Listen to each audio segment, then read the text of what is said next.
Bonjour Monsieur Majid Oukasha. Vous prétendez que la femme a un statut inférieur à l'homme en justifiant cela par le hadith dans lequel le saint prophète sallallahu alayhi wa sallam déclare qu'elles seront plus nombreuses que les hommes en enfer. Alors ma réponse la voilà. Si nous remontons plus loin dans le temps, jusqu'à la fin du 19e siècle, début 20e siècle, les filles et les femmes de l'époque n'avaient guère accès à l'éducation. De même, en termes de connaissances laïques et religieuses, très peu de filles musulmanes ont eu l'occasion de poursuivre des études laïques ou d'apprendre leur foi et d'accroître leurs connaissances religieuses. C'est tout à fait étonnant et profondément regrettable étant donné que le saint prophète de l'islam a accordé une grande importance et une grande valeur à l'éducation et à la formation morale des femmes et des filles.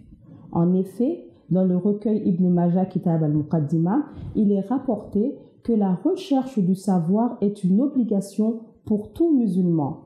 Pourtant, au fil du temps, cette instruction du saint prophète sallallahu alayhi wa sallam a été de plus en plus ignorée par les musulmans et les femmes musulmanes sont donc devenues beaucoup moins instruites que les hommes. L'une des causes majeures de cette tendance, qui est regrettable, était le fait que de nombreux soi-disant érudits religieux, parmi les soi-disant oulémas, du 19e siècle et du 20e siècle ne voulaient pas que le savoir religieux soit partagé ou diffusé ni parmi les hommes ni parmi les femmes en particulier. En violation des enseignements islamiques, ils souhaitaient que les femmes soient confinées uniquement dans les 4 murs de leur maison et ne leur permettaient même pas d'obtenir une éducation de base.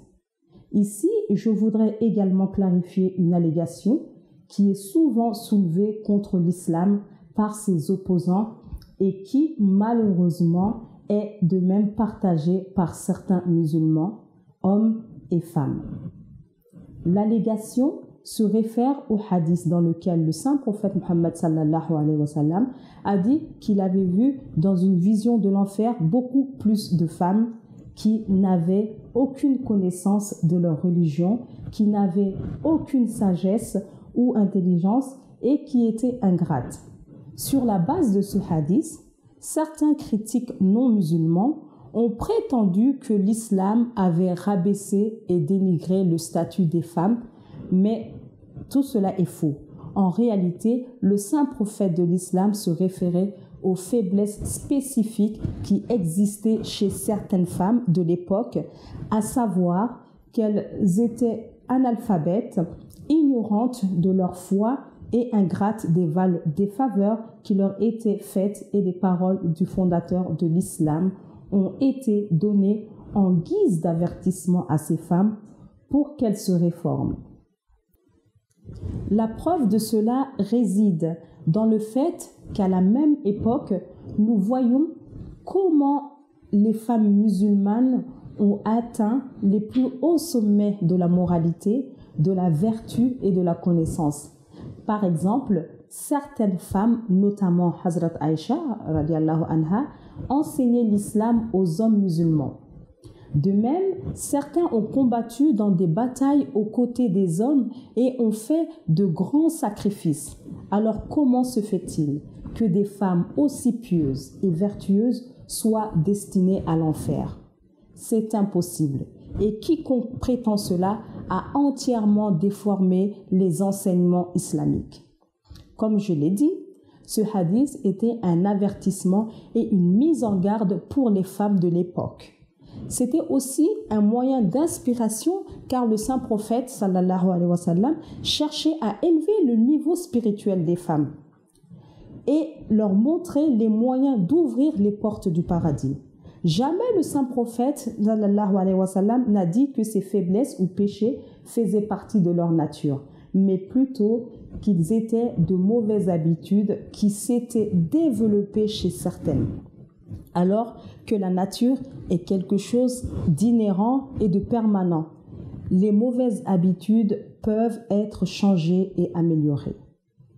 Tout comme le saint prophète sallallahu alayhi wa sallam a attiré l'attention des hommes musulmans sur leurs faiblesses et leurs péchés et leur a appris à se réformer, il a guidé les femmes de la même manière.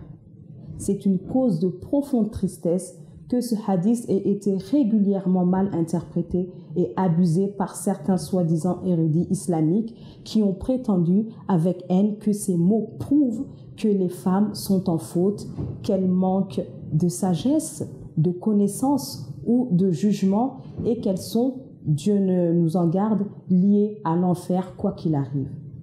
Tout cela est faux. Comme je l'ai dit plus tôt, beaucoup de soi-disant oulémas, c'est-à-dire des religieux, ne voulaient pas que les femmes progressent et ils ont donc interprété ce hadith d'une manière complètement erronée afin de réaliser leur propre programme égoïste. Ces paroles du saint prophète sallallahu alayhi wa sallam n'ont été prononcées qu'en tant que moyen de réforme afin que les femmes puissent réaliser leur potentiel et élever leur statut.